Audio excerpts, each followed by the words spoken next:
Si tienes tu Biblia, ábrela porfa en el capítulo 15 del libro de Hechos. Hoy vamos a estudiar casi todo el capítulo 15. Vamos a estudiar del verso 1 al verso 35. Y vamos a ver algo que es como que bien importante para ti y para mí hoy. Y cuando hablo de bien importante me refiero a una cosa, bien importante.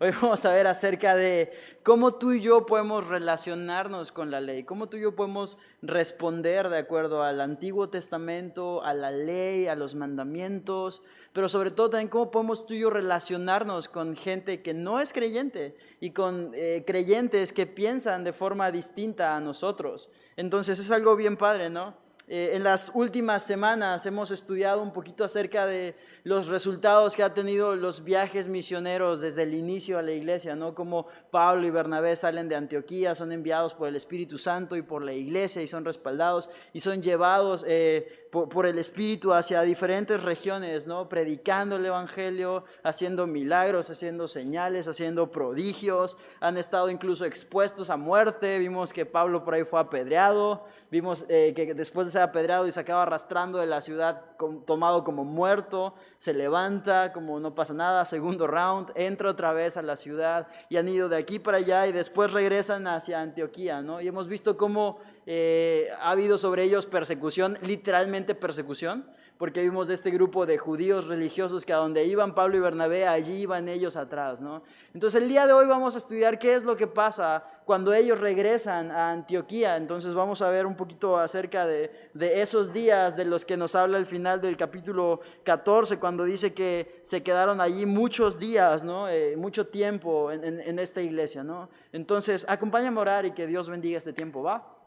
Señor, te damos gracias porque tú eres bueno, te damos gracias porque tú eres fiel, te damos gracias por tu amor, te damos gracias por tu sacrificio, te damos gracias por tu perdón y te damos muchas gracias, Señor, por tu palabra, por la esperanza que es poder estudiarla y conocerte y comprender tu voluntad, Señor. Te amamos en Cristo Jesús. Amén. Bien, capítulo 15, verso 1 dice esto: Entonces, algunos que venían de Judea enseñaban a los hermanos: si no os circuncidáis conforme al rito de Moisés, no podéis ser salvos. Ahora, este capítulo empieza así como ¡bam! Con una descarga de adrenalina, así con un balazo de información, así bien choncho, ¿no? O sea, luego vemos esta acción de estos hombres que venían de Judea, que eran falsos maestros y traían una falsa doctrina. Y más adelante vamos a ver que estos hombres son de hecho autoenviados, que realmente no van allí de parte de la iglesia, no van allí con un respaldo pastoral. O sea, simplemente ellos se lanzan a su aventura y empiezan a enseñar sus ideas y criterios. ¿Y qué era lo que enseñaban? Básicamente era esto: si no te circuncidas, si no marcas tu cuerpo de forma evidente de acuerdo a los ritos y tradiciones que nosotros encontramos en la ley de Moisés, entonces no eres salvo. Una premisa que es falsa, porque la Biblia nos enseña que tú y yo no somos, lo vamos a ver más adelante, pero la Biblia nos enseña que tú y yo no somos salvos por lo que tú y yo podemos hacer, por lo que tú y yo podemos cumplir, por lo que tú y yo podemos lograr, por lo que tú y yo demostramos al mundo.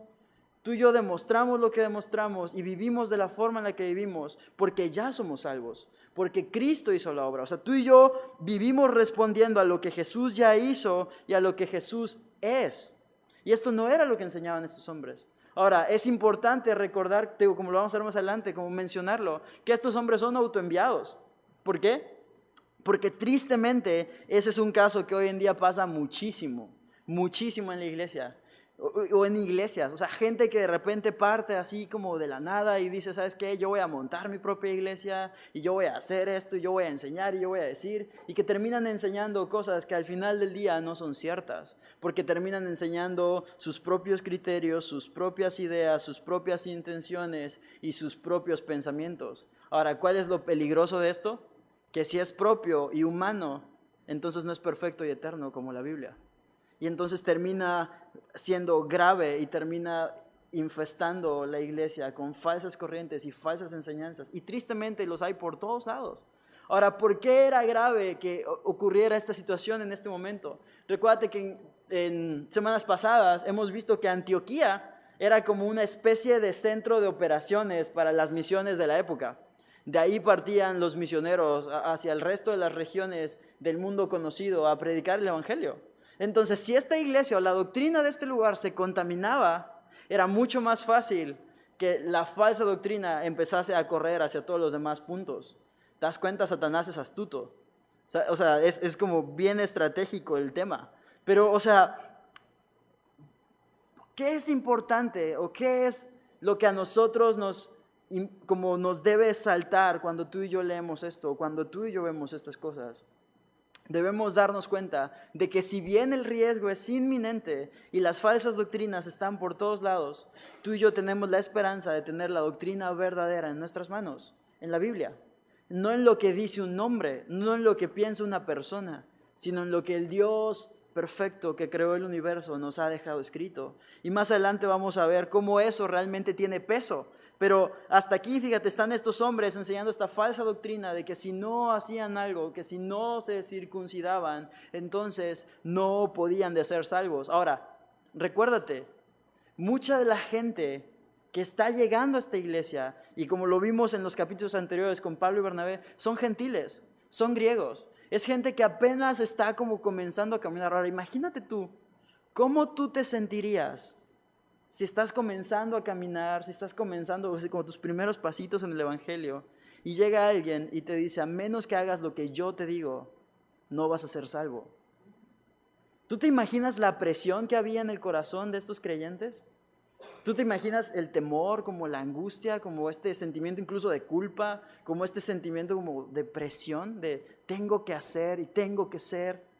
Ahora, era fácil entonces, si eran como vulnerables en este sentido, que pudiesen incluso sentirse como atraídos a hacer lo que se les decía. Bueno, es que yo veo que fulano de tal hace o dice. Y ese es el riesgo de no conocer realmente al Dios en el que creemos y al que servimos. Vamos a terminar siguiendo prácticas e ideas de gente que veamos como espiritual, aunque no necesariamente sea espiritual. Y eso es peligroso. Pero entonces chécate el verso 2. Dice, como Pablo y Bernabé tuviesen una discusión y contienda no pequeña con ellos, se dispuso que subiesen Pablo y Bernabé a Jerusalén y algunos otros de ellos a los apóstoles y los ancianos para tratar esta cuestión. Este texto me gusta mucho porque nos deja ver uno de los distintivos de Calvary Chapel. De hecho, nos deja ver algo hermoso, que es el descanso tan tremendo que tú y yo tenemos en el liderazgo de una iglesia. El estar en la luz, el no ser autoproclamado o autoenviado o yo soy Juan Camané y no le rindo cuentas a nadie, es peligroso porque literalmente vas solo. Pero es hermoso cuando tienes como que este respaldo de liderazgo, este respaldo espiritual, este como descanso de tener la seguridad de que en este tipo de situaciones hay alguien que vela por ti. Hay ojos imparciales que ven a lo mejor cosas que tú y yo no vemos.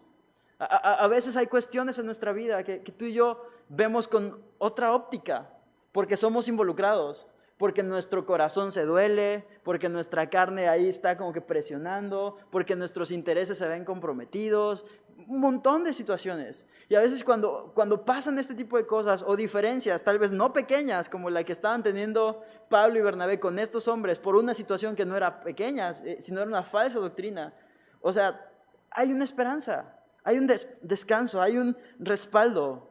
Y ese tipo de cosas que a veces tú y yo no alcanzamos a ver, es hermoso y es padre tener líderes y tener autoridad y tener ojos que están dispuestos a amarnos, cuidarnos, servirnos y a velar por nuestras almas y que ven esas cosas que tú y yo no podemos ver, no para condenarnos, no para destruirnos, sino para cuidarnos, para ayudarnos, para llevarnos a ver qué es lo que Dios ve de la situación. Y me encanta, entonces, si te das cuenta, o sea, la situación se torna complicada, muy probablemente incómoda. ¿Y qué es lo que hacen? Usan de lo que Dios ya proveyó. Ahora, me fascina esto, porque si tú te das cuenta y recuerdas lo que hemos visto en semanas pasadas desde el inicio de Hechos, esto no es una estructura que ellos formaron. Esto no es como que ellos se pusieron de acuerdo, a ver, vamos a darle forma como de empresa y vamos a hacer como que nuestro organigrama y vamos a hacer como que un esquema de jerarquías. Ellos no hicieron eso. El Espíritu Santo les fue guiando a cada paso. El Espíritu Santo les guió en Hechos. Ok, nosotros necesitamos estar en la palabra. Bueno, vamos a poner diáconos. ¿Te acuerdas en el capítulo 6, el capítulo 7, el capítulo 8 con Esteban? O sea, todo lo que ha ido ocurriendo. En el capítulo 14, al final, en el anterior, veíamos que habían, por ejemplo, Pablo y Bernabé en las iglesias en las que habían estado, habían dejado ancianos. O sea, y Dios les había guiado a todo este sistema de liderazgo que iba a funcionar para las situaciones que, ojo, ellos no esperaban, pero que Dios ya sabía que se venían. Y sabes, muchas veces Dios permite en nuestras vidas, en tu vida, en mi vida, en esta iglesia y en muchas otras iglesias, que vayan pasando cosas y acomoda personas y trae gente de un lugar y trae gente de otro y va armando todo, porque Él sabe que van a ser necesarias ciertas cosas. Me encantaba el domingo. Tuve el privilegio y gusto y honor de estar en la iglesia en Playa del Carmen. No te olvides de orar por ellos. Y como tú te acordarás, esa iglesia comenzó con Edgar, nuestro pastor, yendo allá los domingos en la tarde, poquitas personas, luego yendo entre semana. Y luego, o sea, aquí estaba empezando a crecer también y había más cosas. Y me encanta, o sea, yo en Querétaro con mi esposo totalmente, y Dios nos trae a Cancún. Y una de las cosas que hacíamos al principio era ir a playa con Alfredo. Y entonces, o sea, como que Alfredo y yo íbamos y cada semana los jueves. Y después Dios empezó a proveer en playa también. Y vino, o sea, un cuate de la Ciudad de México que hoy es el que dirige la alabanza. Y empezó a llegar gente de ahí mismo de playa. Y después Dios suplió la necesidad ya de un pastor de fijo ahí con Rodrigo de Tulum. Y Dios se fue armando un equipo. O sea, nunca sometimos a votaciones. Nunca como que nos pusimos a quebrarnos la cabeza así como que, ay rayos, ¿qué voy a hacer? Hay que planear una estrategia de mercado para que Playa pueda crecer. No. Dios fue armando su iglesia. Dios fue armando algo para sí, para su nombre, para su gloria, para ser exaltado Él. Y no nosotros. Y entonces ahora que iba el domingo y veía, o sea, como la iglesia así con su grupo de servidores y que oraban así como antes de empezar el servicio y entrabas y había un anfitrión dándote las bienvenidas, ¿no? Y así como que todo, o sea, como que todo ya como creciendo. Y me encanta porque, o sea, puedo ver cómo Dios ha hecho eso. Y Dios había hecho eso mismo en su iglesia primitiva. Y ahora ellos están yendo y usando de ese liderazgo para ir y ser cuidados y ser pastoreados y ser dirigidos. ¿Sabes? Tener líderes, tener autoridades, tener pastores no es algo malo, no es algo como de que, ay, changos, tengo que ser cuidado y tengo que tener reglas porque... No es algo tedioso, es algo para cuidarte, es algo para cuidarnos. O sea, tener gente encima de nosotros es uno de los más bellos regalos que tú y yo podemos tener, porque no se trata de obligarnos, sino de cuidarnos. Fíjate el verso 3, dice, ellos pues, habiendo sido encaminados por la iglesia, pasaron por Fenicia y Samaria, contando la conversión de los gentiles, y causaban gran gozo a todos los hermanos. Y llegados a Jerusalén, fueron recibidos por la iglesia y los apóstoles y los ancianos, y refirieron todas las cosas que Dios había hecho con ellos. Chécate, la iglesia les envía una vez más de viaje, tal como habíamos visto hace un par de capítulos. No son autoenviados, la iglesia los manda, van de camino a Jerusalén. Y me encanta ver que no pierden el tiempo. Ellos van y por el camino, por Fenicia y por Samaria, van compartiendo el evangelio, van enseñando, van predicando. Y me gusta ver eso porque, ojo, ellos van porque van a resolver un problema que está pasando en su iglesia. Van porque hay falsos maestros y hay una discusión no pequeña. Y aún así, la situación que están viviendo no les hace perder el enfoque. Y eso es importante, iglesia. Muchas veces cuando la situación que tú y yo vivimos es complicada, o simplemente no es cómoda, o no es agradable, o no es lo que tú y yo esperaríamos, una tentación muy recurrente es que tú y yo perdamos el enfoque. Y que comenzamos a desanimarnos y decir, no, pues ya no, o sea, pues ya, ¿para qué me congrego? ¿No? O no, pues ya no voy a servir porque, híjole, no, la prueba está muy dura. Y ¿sabes? No es lo que hacen estos hombres. Ellos no pierden el enfoque. Ellos recuerdan la gran comisión.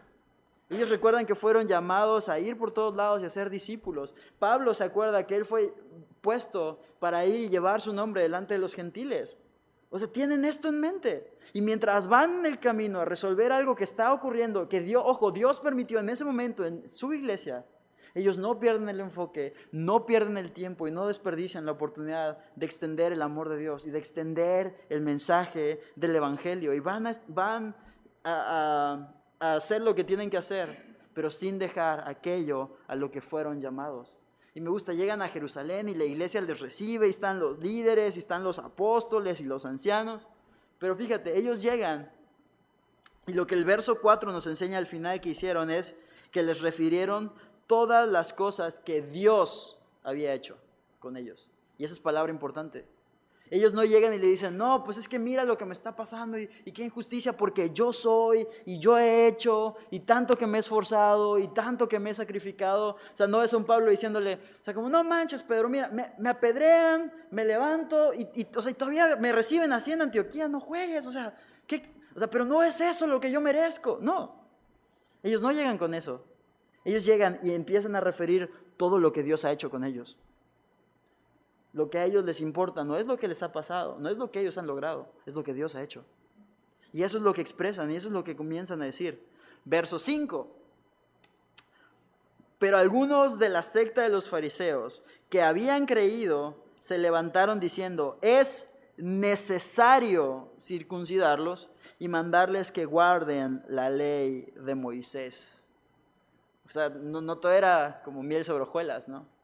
Ojo, hay algo que quiero que notes, porque muchas veces cuando se habla en la iglesia, por ejemplo, de judíos o de fariseos, así como que en automática el concepto en nuestra cabeza es como, error, malo, así como negativo, pero realmente chécate el texto. El verso 5 nos dice, pero algunos de la secta de los fariseos que habían creído. O sea, estos cuates que están teniendo este momento incómodo son hermanos. Son miembros de la misma familia.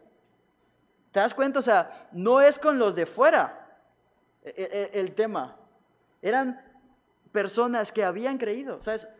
Muy probablemente, sinceramente, amaban a Jesús. Era gente que había creído. Igual que tú, igual que yo. Y estaban teniendo diferencias, estaban teniendo errores. ¿Y cuál era el error este? Ellos decían, es necesario que se circunciden y que les manden a que guarden la ley de Moisés. O sea, tienen razón los que fueron allá a enseñar a Antioquía, básicamente. Esto es necesario que lo hagan. Ahora, este es un error que tristemente seguimos cometiendo. ¿Por qué? El texto nos aclara que estos creyentes, estos miembros de esta iglesia, eran o habían sido parte de la secta de los fariseos. Tenían un trasfondo religioso muy legalista, así como que muy marcado de acuerdo a sus costumbres, a sus ritos, a su legalismo. ¿Y por qué es importante mencionar eso? Porque un error que cometemos muchas veces como cristianos y muchas iglesias es que queremos derivar de nuestro pasado o nuestro contexto cultural o religioso o tradición la vida en Cristo, la vida congregacional, la iglesia, el ministerio y básicamente todo.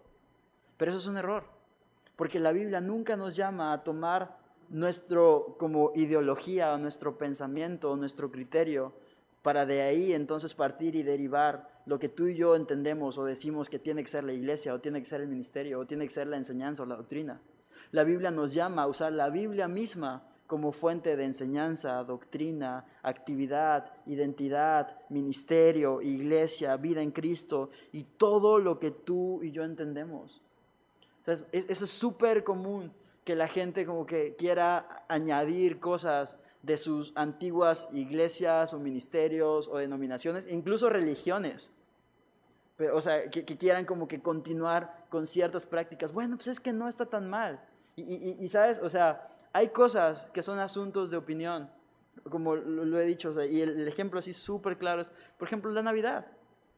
Hay gente que no festeja la Navidad porque no tienen paz en su corazón con hacerlo. Y hay gente que sí lo hace y que sí decora su casa y pone su arbolito y lo que tú quieras, ¿no?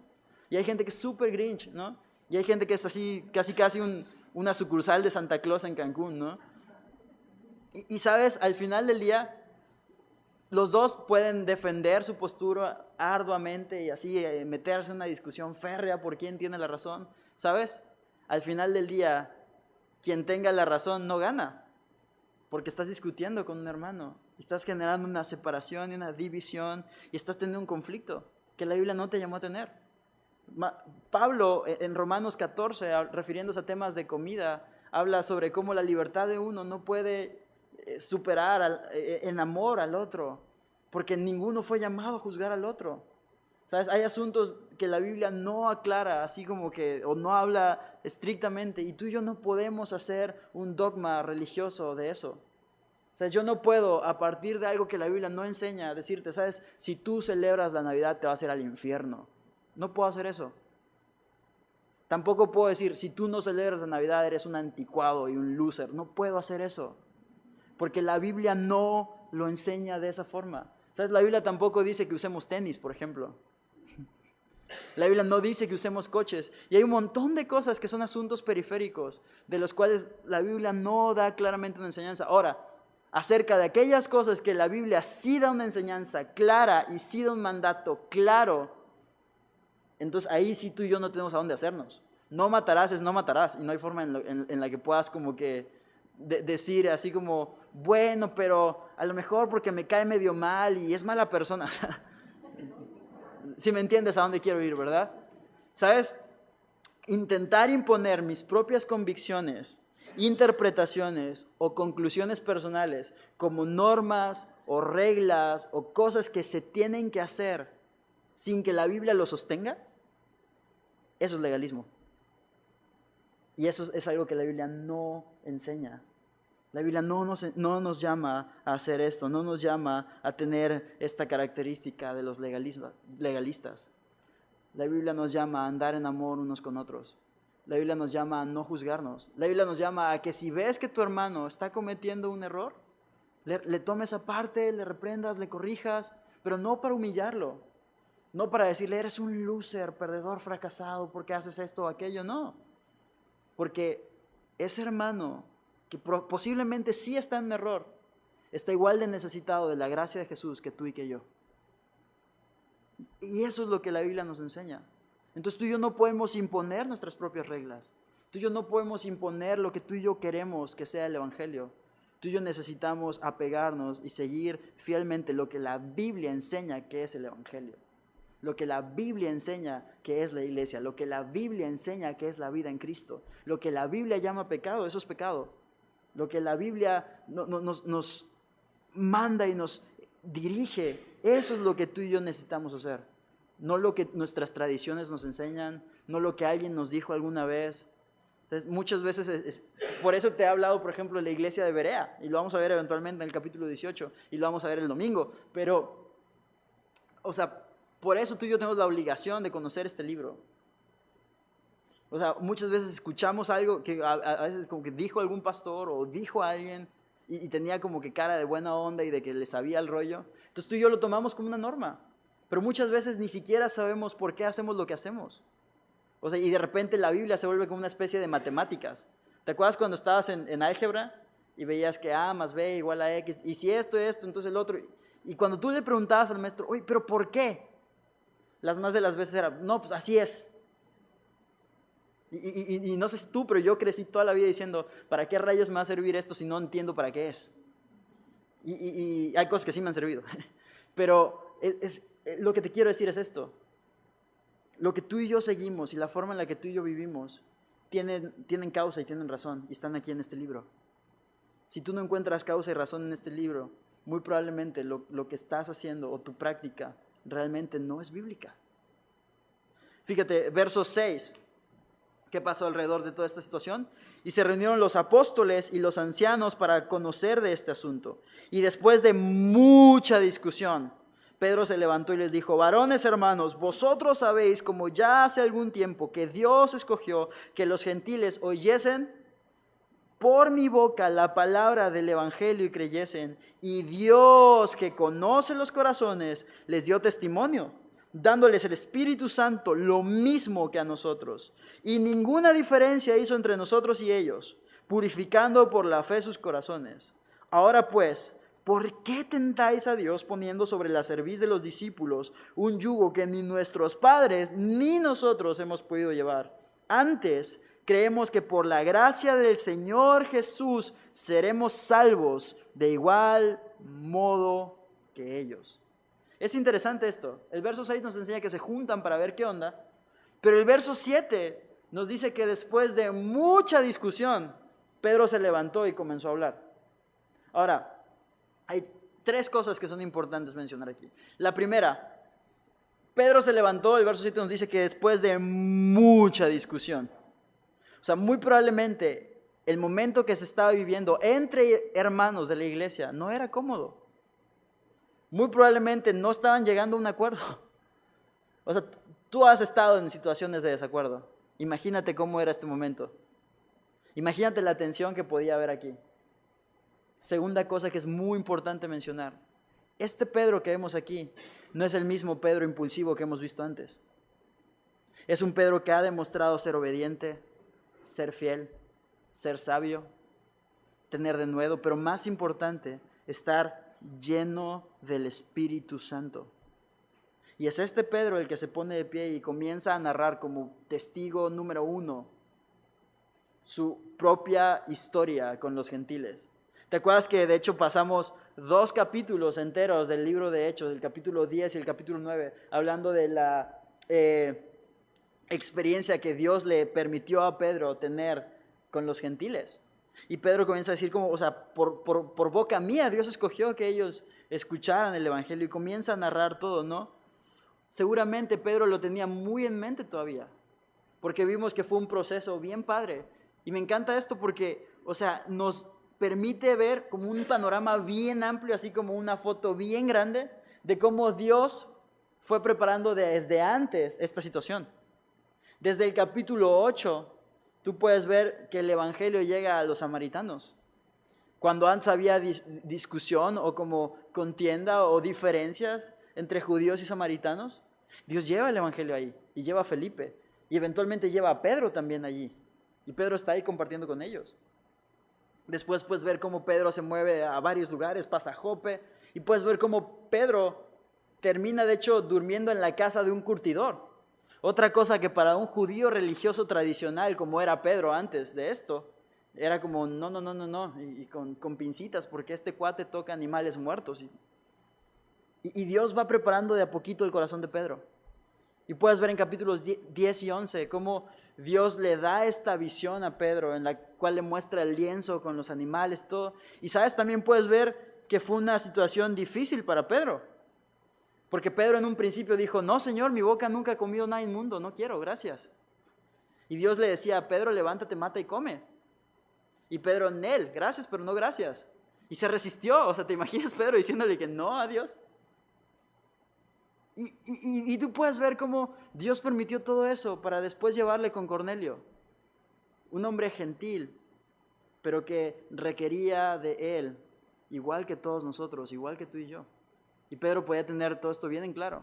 Más importante, Pedro narra cómo, o sea, este tema de que Dios les dio testimonio dándoles el Espíritu Santo. ¿Te acuerdas que en el capítulo 11 vemos que Pedro llega con Cornelio y Pedro está hablando y de repente el Espíritu Santo fluye y cae ahí sobre Cornelio y son bautizados? Es esto que decíamos esa vez que es conocido como el Pentecostés de los gentiles y cómo ellos son llenos del Espíritu Santo.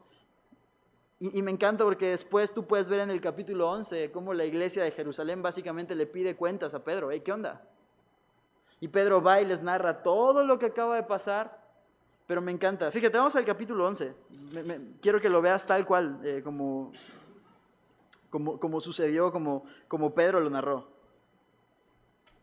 Vamos a leerlo así de corrido del 1 al 18. Dice, oyeron los apóstoles y los hermanos que estaban en Judea que también los gentiles habían recibido la palabra de Dios. Y cuando Pedro subió a Jerusalén, disputaban con él los que eran de la circuncisión, diciendo, ¿por qué has entrado en casa de hombres incircuncisos y has comido con ellos? Entonces Pedro comenzó a contarles por orden lo sucedido, diciendo, estaba yo en la ciudad de Jope orando y vi en éxtasis una visión, algo semejante a un gran lienzo que descendía, que por las 4 puntas era bajado del cielo y venía hasta mí. Cuando fijé en él los ojos, consideré y vi cuadrúpedos terrestres y fieras y reptiles y aves del cielo. Y oí una voz que me decía, levántate Pedro, mata y come. Y dije, Señor, no, porque ninguna cosa común o inmunda entró jamás en mi boca. Entonces la voz me respondió del cielo por segunda vez, lo que Dios limpió, no lo llames tú común. Ojo, lo que Dios limpió. Eso es importante, vamos a ver más adelante. Y esto se hizo 3 veces y volvió todo a ser llevado arriba al cielo. Y he aquí llegaron 3 hombres a casa donde yo estaba, enviados a mí desde Cesarea. Y el Espíritu me dijo que fuese con ellos sin dudar. Fueron también conmigo estos 6 hermanos y entramos en la casa de un varón, quien nos contó cómo había visto en su casa un ángel que se puso en pie y le dijo: envía hombres a Jope y haz venir a Simón, el que tiene por sobrenombre Pedro. Él te hablará las palabras por las cuales serás salvo tú y toda tu casa. Y cuando comencé a hablar, cayó el Espíritu Santo sobre ellos, también como sobre nosotros al principio. Verso 16. Entonces me acordé de lo dicho por el Señor cuando dijo: Juan ciertamente bautizó en agua, mas vosotros seréis bautizados con el Espíritu Santo. Si Dios, pues, les concedió también el mismo don que a nosotros que hemos creído en el Señor Jesucristo, ¿quién era yo para estorbar a Dios? ¿Quién era yo que pudiese estorbar a Dios? Entonces, oídas estas cosas, callaron y glorificaron a Dios, diciendo: de manera que también a los gentiles ha dado Dios arrepentimiento para vida. ¿Te das cuenta? ¿Cuál fue la conclusión de Pedro en ese momento? ¿Quién soy yo para estorbar a lo que Dios está haciendo? Y me encanta, ¿cuál fue la reacción de la iglesia en ese momento? Callar y glorificar a Dios. No, o sea, si Dios estaba haciendo algo, si Dios estaba haciendo esto, no había nada más que agregar, no había nada más que discutir. Dios estaba salvando a los gentiles. O sea, Él les había dado el mismo don que a nosotros. Y ojo, algo que me encanta ver es que Pedro no dice: les ha dado el mismo don que a aquellos que nacimos en la divina tribu de... Tampoco dice: les ha dado el mismo don que a aquellos que hemos alcanzado, o que hemos hecho, o que hemos logrado, o que tenemos tantas estrellitas celestiales. No. Él dice que aquellos que hemos creído en el Señor Jesucristo. Ese es el punto. Ese es el asunto. No la ley que ellos podían guardar, no los ritos o tradiciones que cumplían, sino que habían creído en el Señor Jesucristo. Y la explicación, o sea, la conclusión de todo esto que dice Pedro en el capítulo 15 de Hechos, la puedes encontrar claramente en los versos 10 y 11. Pedro le pregunta a estos hombres: ¿por qué tientas a Dios poniendo sobre la espalda de estos hombres, poniendo sobre sus hombros esta carga, este yugo que ni nuestros padres ni nosotros hemos podido cumplir? ¿Por qué lo haces? ¿Por qué vamos a hacerlo? Pedro les dice: antes creemos que por la gracia del Señor seremos salvos, igual que ellos. Y estos 2 versículos están increíbles, están padrísimos. No increíbles, más bien son creíbles porque son de Dios. Pero es tan sencillo de entender y a la vez tan profundo. O sea, cuando yo estaba estudiando y leía esto, o sea, de hecho hasta tengo la notita aquí en mi Biblia, o sea, yo puse, o sea, ¿cómo puedes leer esto y seguir siendo legalista? ¿Cómo podemos leer esto y seguir deseando aferrarnos a las tradiciones y al cumplimiento de la ley y no al amor, la gracia y el evangelio? O sea, tristemente la respuesta es un corazón endurecido. Un corazón que desecha la gracia, como escribe Pablo en Gálatas más adelante. Pero, o sea, estos 2 versículos, o sea, nos dan una muestra tan evidente, tan grande del amor, de la gracia, de la misericordia. O sea, nos dan para estudiar así un chorro de tiempo. Tenemos 20 minutos, nada, es cierto.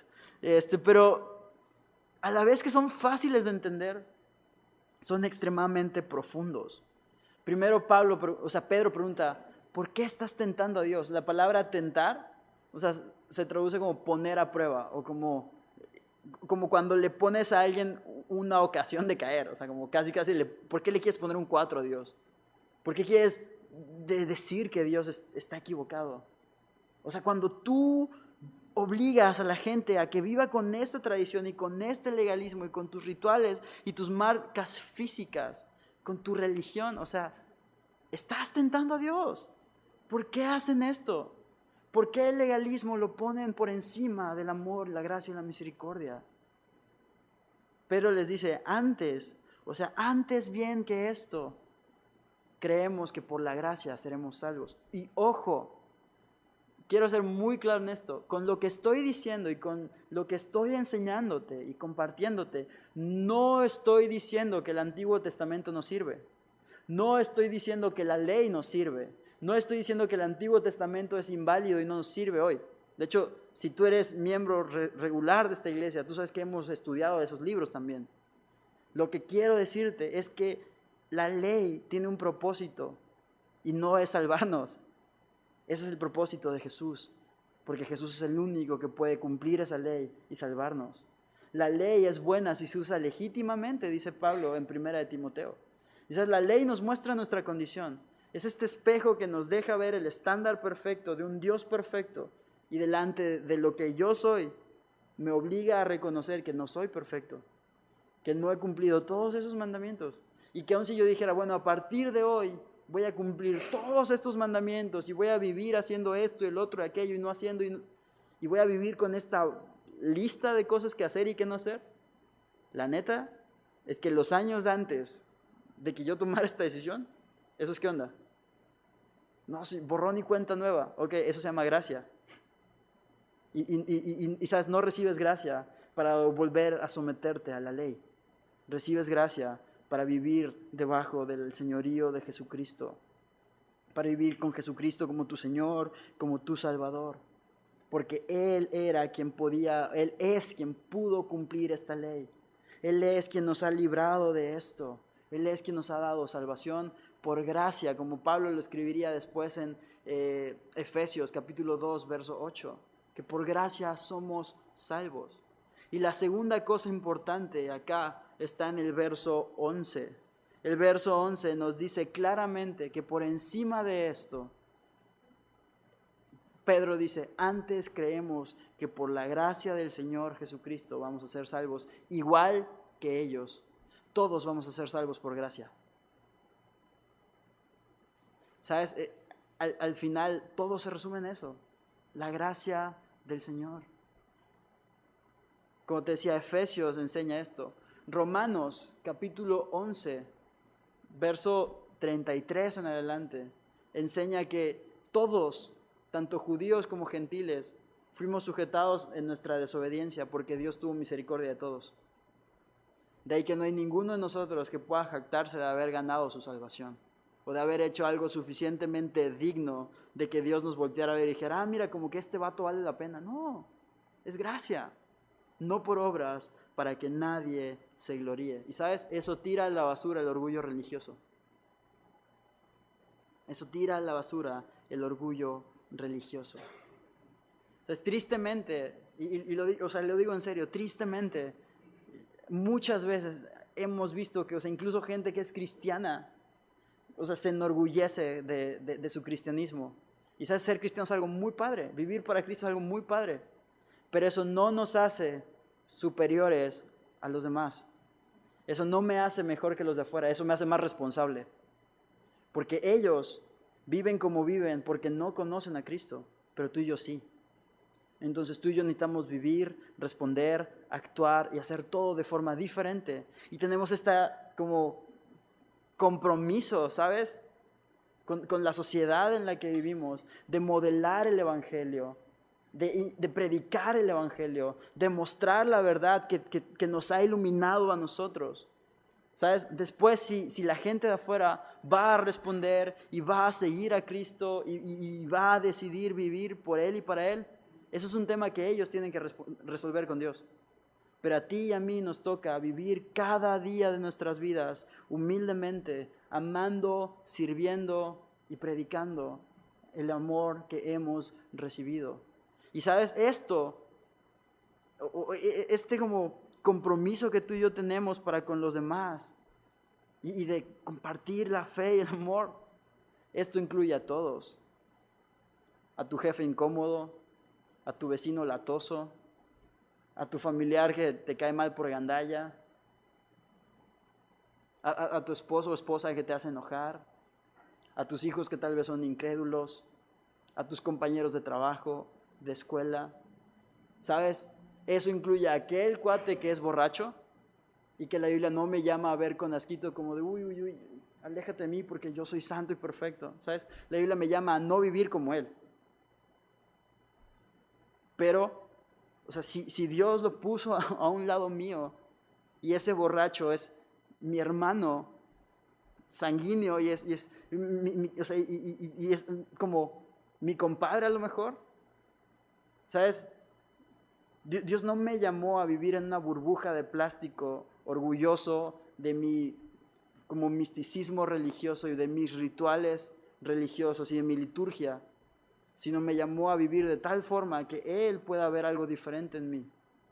¿Sabes? No sé tú, pero si yo fuese ese pecador y lo que veo es alguien que me está condenando y matando todo el tiempo, muy probablemente nunca creería. ¿Sabes? Jesús dijo palabras severas. Jesús habló fuertemente contra el pecado. Pero tú puedes ver en los evangelios que vez tras vez, cuando las multitudes le seguían, Él enseñaba el evangelio. Tú puedes leerlo en Marcos y puedes ver cómo Él pasó desde el inicio de su ministerio hablando de su reino. Y sabes, eventualmente llegó el punto en el que las personas decidieron rechazarlo, pero Jesús siempre estuvo ahí. Muy probablemente va a haber gente que a ti y a mí nos va a rechazar y nos van a decir un chorro de cosas, pero nuestra chamba es ser fieles en lo que Dios nos ha llamado a hacer. ¿Sabes? Otra cosa que nos debe dar un chorro de esperanza en este sentido es el verso 8. El verso 8 dice, y Dios que conoce los corazones les dio testimonio dándoles el Espíritu Santo mismo que a nosotros y no hizo ninguna diferencia entre nosotros y ellos, hablando entre estos judíos y los gentiles. Y ahí un texto obligado es Gálatas capítulo 3, donde Pablo nos enseña que ya no hay judío ni griego, sino que todos somos de Cristo. Es el verso 28. Pero, o sea, chécate esto. Dios que conoce los corazones les dio el Espíritu Santo a estos hombres. Dios que conoce tu corazón y mi corazón nos ha dado el Espíritu Santo. Y eso es una esperanza. Porque si Dios que conoce quién yo realmente soy, todo lo que pienso, o sea, incluso lo que no digo y jamás comparto, y así lo que está más escondido en mi corazón, Dios lo conoce. Incluso las ideas que a veces a ti y a mí hasta cuando nos damos cuenta de que lo estamos pensando decimos, qué miedo que estoy pensando esto, eso Dios lo conoce. Y a pesar de eso, está dispuesto a recibirte, amarte, perdonarte y transformarte. ¿Por qué buscaríamos ser recibidos, amados, y tener como que identidad de otro lugar o de otras personas si el creador del universo está ahí esperándonos? Ojo, lo mismo que a las personas de allá afuera. Porque, ¿sabes? Por definición, todos los que hoy estamos aquí, en algún momento de la vida estuvimos allá afuera. Y si Dios estuvo allí para recibirnos, amarnos, perdonarnos y hoy en día seguir transformándonos, ¿quién somos tú y yo para rechazar a quienes están afuera? ¿Quiénes somos tú y yo para elevarnos en un misticismo religioso y en un orgullo litúrgico? Para decir, yo soy mejor porque me congrego aquí, yo soy mejor porque sirvo en esto, yo soy mejor. Tú y yo no somos mejores. Tú y yo necesitamos igual que todos. Porque, ¿sabes? Cuando vienes a Cristo y cuando rindes tu vida, no dejas de necesitar a Cristo. Le necesitas cada día de tu vida. Y sin importar cuál es el pecado de aquella persona que está allá afuera, ¿sabes? Tú no sabes si Dios quiere usarte para salvarla. Tú no sabes si realmente esa persona va a arrepentirse. Eso solo lo sabe Dios. Entonces tu chamba es vivir de tal forma que sea evidente quién es Jesús, cómo es Jesús y cuál es su voluntad. Fíjate, Dios que conoce el corazón no hizo acepción entre judíos y gentiles. Y eso es como un texto hermoso porque tú y yo estábamos incluidos en esos gentiles. Tú y yo somos parte de eso. Chécate la reacción de la gente. Verso 12. Entonces toda la multitud cayó y oyeron a Bernabé y a Pablo que contaban cuán grandes señales y maravillas había hecho Dios por medio de ellos entre los gentiles. Fíjate, la multitud se queda callada, así como que después de lo que Pedro dice. Ahora, Me encanta ese momento porque, ¿te acuerdas que cuando Pedro empezó a hablar, dice que después de mucha como discusión, entonces yo como me imaginaba este debate así como, y de repente Pedro así como parándose y hablando, y después todos calladitos así, como, ya que digo, ¿no? Y Bernabé y Pablo comienzan a hablar ahora y comienzan otra vez, no a hablar de sus experiencias, no a hablar de su testirollo, no a hablar como que de su ridículum, no. Empiezan a decir, ¿qué es lo que Dios ha hecho? Y la gente así, escuchando, y cuán grandes señales y maravillas Dios ha hecho. Verso 13, y cuando ellos callaron, Jacobo respondió diciendo, varones hermanos, oídme. Ahora, este Jacobo del que se habla no es Jacobo el hermano de Juan. Jacobo el hermano de Juan vimos hace un par de semanas, que fue asesinado. Vimos que, ¿te acuerdas que Pedro fue librado y que Jacobo no? Ahora, entonces no es este Jacobo. Este Jacobo, más bien es Jacobo quien escribe la carta de Santiago.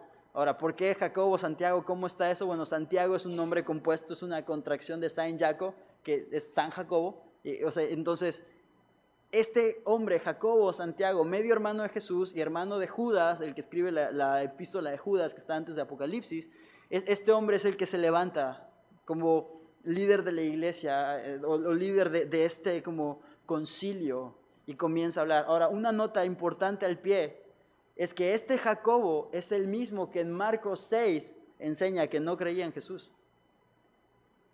¿Cómo llegamos de un momento a otro? Es fascinante. Tú puedes leer luego Corintios en el capítulo 15 y darte cuenta de que Jesús mismo se le presentó resucitado. Y ahora no fue una experiencia como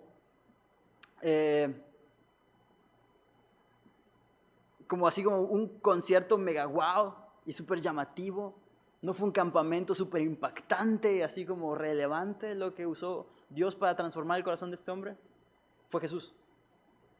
Fue Jesús quien había sido crucificado y quien resucitó y vive para siempre. Jesús es quien transformó el corazón de un hombre así. Ahora este hombre se para y dice, varones, oídme. Y el verso 14 dice, Simón, refiriéndose a Pedro, ha contado cómo Dios visitó por primera vez a los gentiles para tomar de ellos pueblo para su nombre. Ahí estamos incluidos tú y yo. Y cómo esto concuerda en las palabras de los profetas, como está escrito. Después de esto volveré y reedificaré el tabernáculo de David que está caído y repararé sus ruinas y lo volveré a levantar. 17. Para que el resto de los hombres busque al Señor y todos los gentiles sobre los cuales es invocado mi nombre, dice el Señor, que hace conocer todo esto desde tiempos antiguos. Fíjate, Jacobo se pone de pie y comienza a hablar, ¿no? Comienza a decir como que todas estas palabras. Y este es el fundamento bíblico por medio del cual llegan a la decisión que vamos a ver al final que toman. Pero me fascina esto porque es la Biblia misma explicando y validando la Biblia. Es lo que te decía hace rato, no es lo que un hombre piensa, no es lo que un hombre dice, es lo que la Biblia enseña. O sea, Jacobo se para y no se saca algo de la manga, así como que un speech súper motivador, no como que empieza a decir, miren, yo pienso esto, mi opinión es tal o cual, yo creo que deberíamos hacer, haciendo un sondeo, a ver, vamos a votar. No. Jacobo se para y simplemente recita lo que ya estaba escrito. Él cita Amós capítulo 9, verso 11 y 12, es el texto que está ahí. Y simplemente dice, esto es lo que Dios mismo ya había dicho que iba a hacer, que iba a restaurar, pero también que iba a dar entrada a todos los hombres para que le buscasen. Y me encanta, o sea, cuando yo estaba leyendo esto, dije, no manches, o sea, ¿cómo no lo vi antes? O sea, ¿te imaginas a todos los judíos así como, no lo vi venir? O sea, y tenían el templo de David y todo lo que tú quieras decir. Y todos ellos tenían de memoria Amós capítulo 9, verso 11 y verso 12. Y lo dice claramente, para que el resto de los hombres busque al Señor y todos los gentiles sobre los cuales mi nombre es invocado. No es difícil de entender. No es como que una clave así súper profunda, código da Vinci. O sea, literalmente dice, para que el resto de los hombres me busquen y los gentiles. No usa una palabra así como que rara para los gentiles. Todos sabían quién era un gentil. Es súper claro. Pero el corazón endurecido y el contexto tradicional les había hecho pasarlo por alto. Y eso es cuando yo lo vi, es, wow, o sea, ¿cómo no lo había? Y he leído un chorro de veces el libro de Hechos. Y decía, ¿cómo no vi esto antes? Pero algo que me encanta es el verso 18, que dice el Señor que hace conocer todo esto desde tiempos antiguos. Jacobo dice, esto no me lo estoy inventando, esto no es nada nuevo, esto no es la última moda de la iglesia, esto es lo que el Señor ya había dicho. Lo mismo para ti y para mí hoy. ¿Sabes? Más adelante Pablo escribe en Timoteo, en la primera carta a Timoteo, capítulo 2, verso 5, que la voluntad de Dios es que ningún hombre se pierda, sino que todos vengan al conocimiento de la verdad mediante el arrepentimiento, mediante el único mediador que hay entre Dios y los hombres, Jesucristo. Eso estaba ahí en la carta a Timoteo, eso está ahí escrito por Pablo, eso sigue vigente hoy en día para ti y para mí. Entonces, ¿qué es lo que a ti y a mí nos corresponde? Lo que está al inicio de ese capítulo, hacer oraciones, hacer ruegos, hacer súplicas, hacer peticiones de gracia por los reyes, por los gobernantes, por los que están en eminencia y por todos los hombres. Porque la voluntad de Dios es que ningún hombre se pierda, sino que todos vengan al arrepentimiento. ¿Te das cuenta? La Biblia nos permite ver cómo esta es la voluntad de Dios y cómo tú y yo podemos actuar. Ahora, un ejemplo que no está explícitamente aquí escrito, pero que tú y yo podemos obtener de esto es, fíjate una cosa, cuando hay una situación difícil o complicada, lo mejor que tú y yo podemos hacer es ir a la Biblia. Ante esta situación, lo mejor que Jacobo hace es contestar con la Escritura. Y con ese fundamento entonces toman la decisión que vamos a ver más adelante. Pero lo hacen fundamentados en la palabra. Cuando tú y yo tenemos situaciones, probablemente no esta, o sea, probablemente no va a llegar alguien aquí, y mi oración es que jamás llegue alguien aquí a decirte esta falsa doctrina, pero tú y yo tenemos situaciones complicadas día a día. Lo mejor que tú y yo podemos hacer es lo que hizo Jacobo, derivar nuestra decisión de la Escritura. ¿Qué es lo que dijo Jacobo? Fíjate, entonces la conclusión es el verso 19 y 21.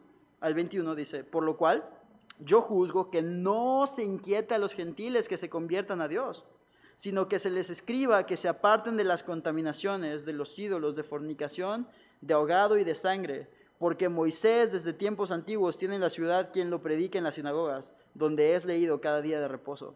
Fíjate, Jacobo dice que no se les inquiete, que no se les quite la paz, que no les roben el gozo, es decir, o sea, que no se los obligue a seguir esta ley, porque ya no vivimos bajo la ley, sino bajo la gracia, según dice Romanos capítulo 6, verso 14. Pero sí dice Jacobo, bueno, vamos a escribirles que se guarden de las contaminaciones, de los ídolos, de fornicación, de ahogado y de sangre, ¿no? O sea, básicamente, o sea, está hablando de cosas que para los judíos tradicionales eran súper de tropiezo. Básicamente es la forma de Jacobo de explicar cuando después más adelante Pablo escribe, todas las cosas me son lícitas, pero no todas me convienen y no todas me edifican, no me voy a dejar dominar de ninguna de ellas, y si a mi hermano le es ocasión de caer, no lo haré jamás. Lo que Jacobo está haciendo es darles una serie de lineamientos o recomendaciones que algunas probablemente no son pecado en sí, como el tema de la comida, ¿no? Pero que para un judío era súper de tropiezo por su contexto. Y Jacobo le está diciendo, o sea, básicamente, a ti no te pasa nada por dejar de comer esto, pero a él es de tropiezo.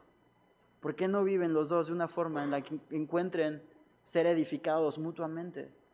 No hagas algo que a tu hermano le sea de tropiezo, algo que a tu hermano le sea gravoso, por amor. Porque Pablo después enseña en Romanos y en Corintios este excelente y hermoso camino del amor, en el cual yo limito mi libertad por no serle de tropiezo a los demás. Entonces, es esto lo que escribe Jacobo. O sea, pero en cuanto a la ley, no les obliguen a vivir de esta forma. No les obliguen. Fíjate, toman de hecho un curso de acción. Fíjate el versos 22 y 23. Entonces pareció bien a los apóstoles y a los ancianos con toda la iglesia elegir de entre ellos varones y enviarlos a Antioquía con Pablo y Bernabé, a Judas, que tenía por sobrenombre Barsabás, y a Silas, varones principales entre los hermanos, y escribir por conducto de ellos, los apóstoles y los ancianos y los hermanos, a los hermanos de entre los gentiles que están en Antioquía, en Siria y en Cilicia, salud. O sea, básicamente escogen un grupo de hombres que van a acompañar de regreso a estos apóstoles y que van a leer una carta para la iglesia. Y el contenido de la carta es, y ahorita lo explicamos, es el que dice en verso 24 al 29, que dice esto: por cuanto hemos oído que algunos, y aquí está lo que te decía, que han salido de nosotros, a los cuales no les dimos orden, os han inquietado con palabras perturbando vuestras almas, mandando circuncidaros y guardar la ley, nos ha parecido bien, habiendo llegado a un acuerdo, elegir varones y enviarlos a vosotros con nuestros amados Bernabé y Pablo, hombres que han expuesto su vida por el nombre de nuestro Señor Jesucristo. Así que enviamos a Judas y a Silas, los cuales también de palabra os harán saber lo mismo, porque ha parecido bien al Espíritu Santo y a nosotros no imponeros ninguna carga más que estas cosas necesarias, que os abstengáis de lo sacrificado a los ídolos, de sangre, de ahogado y de fornicación, de las cuales cosas, si os guardareis, haréis bien, pasadlo bien. Fíjate, salud. Fíjate, básicamente el contenido de la carta es lo mismo que ya habíamos leído, pero lo que es importante de estos versos es que la carta tiene unas palabras bien importantes y están en el verso 28. Ha parecido bien al Espíritu Santo y a nosotros hacer esto. O sea, básicamente lo que los apóstoles están diciendo es, esto no lo estamos diciendo de oquis. No es lo que yo te estoy ordenando. No es algo que surgió de mí. No es mi opinión, no es mi idea, no es mi comentario, no es mi instrucción. Es algo que el Espíritu Santo nos llevó a decidir. Nosotros hemos decidido esto bajo la guía del Espíritu Santo. Es así de hermoso. ¿Cuál es la esperanza de esto? ¿Te acuerdas cuando te dije al principio que no podíamos ni debíamos imponer cosas nuestras? Lo hermoso es que cuando tú eres guiado por la palabra de Dios y por el Espíritu Santo, tú no vas a imponer tus propias ideas. Tú simplemente vas a decir lo que Dios está llamándote a hacer. Y esto es lo que Jacob y los hermanos en Jerusalén están haciendo. Okay, el Espíritu Santo nos llevó a esto. ¿Y a qué nos llevó? A no poner esta pesada carga de la ley sobre ustedes. Pedro había dicho, ni nuestros padres en tiempos antiguos, tú puedes leer el Antiguo Testamento y darte cuenta de cómo guardaban la ley. Ni ellos. Y Pedro va más allá y con toda humildad dices más, ni nosotros lo hemos podido guardar. No lo vamos a poner sobre ustedes. Ahora, en Gálatas, ahí como chisme celestial, puedes leer que Pedro mismo batalló con este rollo y que por ahí Pablo le da una reprensión acá chida. En el capítulo 2 está eso. Pero básicamente la decisión es esa. No vamos a imponer sobre ustedes eso. Estamos todos sobre la gracia. Pero les recuerda, manténganse viviendo de tal forma que no sean de tropiezo. Por eso les habla del ahogado y de la sangre y todo este tema. Para que no sean de tropiezos. Fíjate, los gentiles no eran llamados a guardar la ley, pero sí eran llamados a esforzarse para no ponerle obstáculos a los demás. Y es lo mismo para ti y para mí. Repito, Pablo diría, todas las cosas me son lícitas, pero no todas me convienen y no todas me edifican. Y sabes, nuestra libertad no puede ser tropiezo para otros. Nuestro estilo de vida no debe ser tropiezo para otros. Y repito, si bien no estamos llamados a vivir bajo la ley y cargando nuestras bolsitas y dejando las patillas y todo este tema, ¿sabes? Sí somos llamados a ver la forma en la que vivamos, no como necios, sino como sabios. Y aprovechar bien el tiempo porque los días son malos. Efesios 5. Necesitamos vivir en esto. Ahora fíjate, ya para terminar, el cumplimiento de la resolución que tomaron, ¿no? del verso 30 al verso 35. Así pues, los que fueron enviados descendieron a Antioquía y reuniendo a la congregación entregaron la carta. Habiendo leído la cual, se regocijaron por la consolación. Y Judas y Silas, como ellos también eran profetas, consolaron y confirmaron a los hermanos con abundancia de palabras. Y pasando algún tiempo allí, fueron despedidos en paz por los hermanos para volver a aquellos que los habían enviado. Mas a Silas le pareció bien el quedarse allí. Y Pablo y Bernabé continuaron en Antioquía enseñando la palabra del Señor y anunciando el evangelio con otros muchos. Fíjate, regresan ya con la carta y todo, la entregan, la leen. ¿Y cuál es el fruto de esta carta? La gente se regocijó por ser consolada. ¿Te acuerdas que al principio te hablé de cómo se habrían sentido estos hermanos? O sea, imagínate estar tú así con este agüite como de no manches, estoy mal, estoy pecando, con esta condenación, con esta angustia, con esta opresión de y si sí tienen razón estos judíos y si yo soy el que está mal. Y reciben esta carta donde los líderes de la iglesia les expresan la verdad y les expresan cuál es la voluntad de Dios. Y ellos ven esta respuesta de Dios y este recordatorio de que el Espíritu Santo cayó sobre ellos, de que Dios les abrió la puerta, aún conociendo sus corazones, de que Dios les había llamado, de que Dios fue preparando el camino desde el capítulo 8 hasta este momento. Entonces estos hermanos son como y tienen gozo, y tienen consolación, y tienen alegría, y tienen paz. Y reciben este fruto de esta carta y este apoyo de los líderes de la iglesia. Y me encanta porque ves que Judas y Silas se quedan con ellos, ¿no? Y me encanta porque el texto dice que como eran profetas, les hablaban con abundancia de palabras. Es decir, acuérdate que hemos visto que realmente es un profeta, aquel que expresa la verdad de Dios. Y esta palabra, o sea, que se refería no nada más como a su palabrería o lo que ellos pensaran, no, se refería a la palabra de Dios. Y entonces, ¿qué hacían ellos? Confirmaban los corazones de los hermanos y los consolaban. ¿Con qué? Con la palabra. Y los corazones de la iglesia en Antioquía eran confortados. Y estos hombres son despedidos de regreso y Silas decide quedarse ahí. Y Silas después va a ser importante, lo vamos a ver en el siguiente capítulo. Pero, o sea, se queda allí. ¿Y qué es lo que hacen Pablo y Bernabé al final del texto? El texto nos lo dice claramente, fíjate, el verso 35. Continuaron en Antioquía enseñando la palabra del Señor y anunciando el evangelio. ¿Sabes? Al final del día, como iglesia podemos hacer un montón de cosas y está bien padre.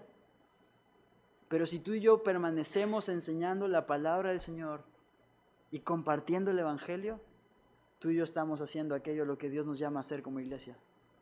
¿Sabes? Que Dios nos ayude a vivir con esa consolación, con ese gozo, con ese ánimo, pero también a ser fieles, a vivir tal como ellos, enseñando la palabra y anunciando el evangelio. Me encanta porque dice, con otros muchos, es decir, no nada más Pablo y Bernabé. ¿Sabes? Lo mismo para ti y para mí hoy. La predicación del evangelio, a lo mejor desde este púlpito y en este lugar y como que en este momento así en particular, pues sí, o sea, es responsabilidad de Edgar ni mía y de otros hombres que Dios levanta, ¿no? Para hacer esto en la iglesia, pero en tu casa, en tu trabajo, en tu escuela, en tu día a día, con tus vecinos, todos tenemos ese llamado, ir y hacer discípulos por todo el mundo, hasta lo último de la tierra. Y la esperanza es que ese texto termina con Jesús diciendo, y yo estaré con vosotros. Entonces, mis hermanos, Jesús está con nosotros, el Espíritu Santo está en nosotros, y la palabra de Dios está al alcance de nuestra mano. Tenemos mucho más que suficiente.